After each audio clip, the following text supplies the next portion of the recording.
To create a Padlet like the one I'm going to show you that I used last year and how to grade it, you sign into your Padlet account.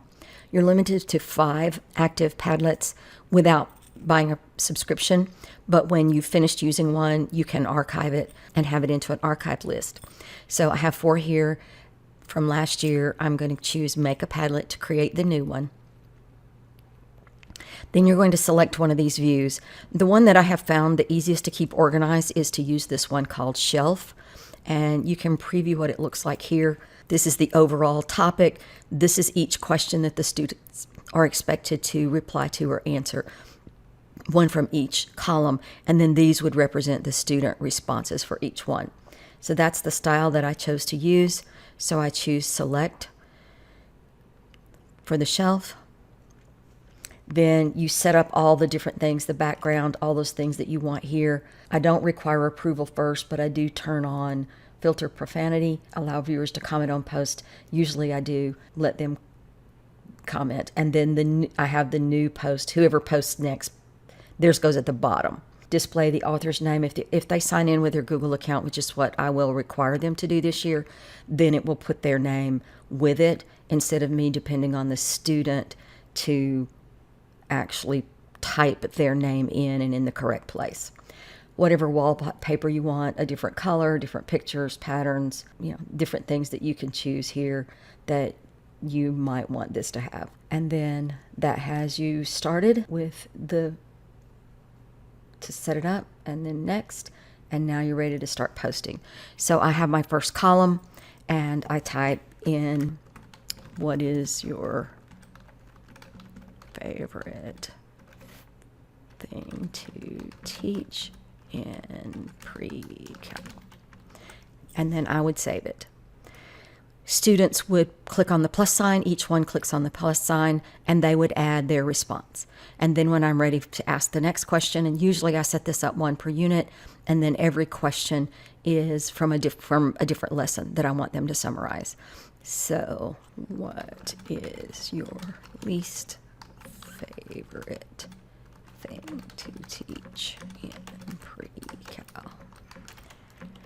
So that gives you an idea, and you can have as many or as few columns as you like. Sometimes mine end up being just 7, and maybe I'll say, okay, I'm just going to grade 5. So if they have at least 5, they get a 100. Sometimes depends on the unit or what's going on, or if we didn't have very many for some reason, lots of interruptions, then they have to have done every one of them. But however you want to set up your grading is fine. So now we're going to go back and look at one that my students did at the end of the year, and I will show you how I graded it. Okay, this is my students' response to the different summaries I asked for the unit on vectors, parametrics, and polar. So you can see I have my prompt at the top of each column, and then the students have filled in, and each person gets added at the bottom as they write their responses here. So when I'm ready to grade this, I go over here to the ellipses, the 3 dots, and I come down and I see that it says export. So then it gives me options of ways to export it. You can export as a CSV, but I find that I like it just as well as an Excel spreadsheet. So I click on the Excel spreadsheet. Normally I would save the file, but since I'm just recording this for you, I'll open it with Microsoft.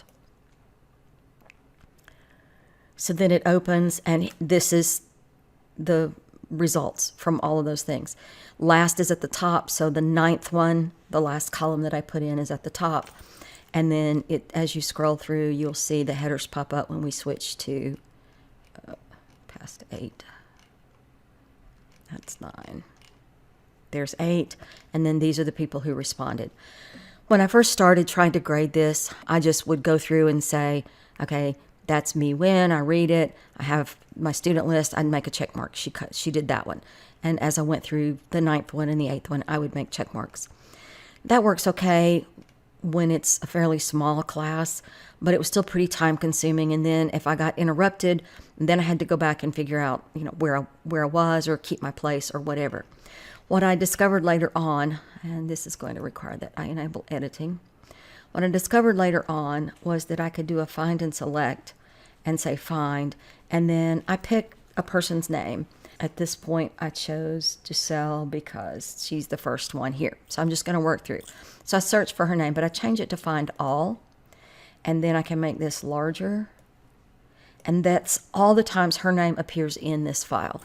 This won't be quite so quite so troublesome next year because I'm going to require them to sign into their Google accounts and it will attach their name. Some students didn't do that, so the only place I have their name is where they've typed it in, embedded into the body of their attachment. So in this case, it has found all occurrences of Giselle. This is in the block for the 9th one. So I can check that she did. I read it. It's not copied. It's okay. I check that she did that one, or it's acceptable. She did the 8th one. She did the 7th one.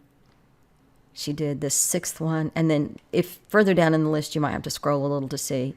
There's no name here. I see somebody else's name here, but then I see that Giselle is found in the body where this student is referring to the other person. So I don't count that one. Then this one is the 5th one, the 4th one, the 3rd one, the 2nd one, and the last one. The other thing I can do as I'm looking through here is that these times to the right, these columns, show when they created it and then if they updated it. For example, sometimes they would forget to put their name in there and it would just tell me it was anonymous. And so they would have to go back and add their name at some other date here. So again, I'm going to require some sign-in things this year to take care of that. But that's the way I go through to grade it. It usually doesn't take very long. I can sit and do this on my iPad or anywhere that I have access to it, on my phone or whatever.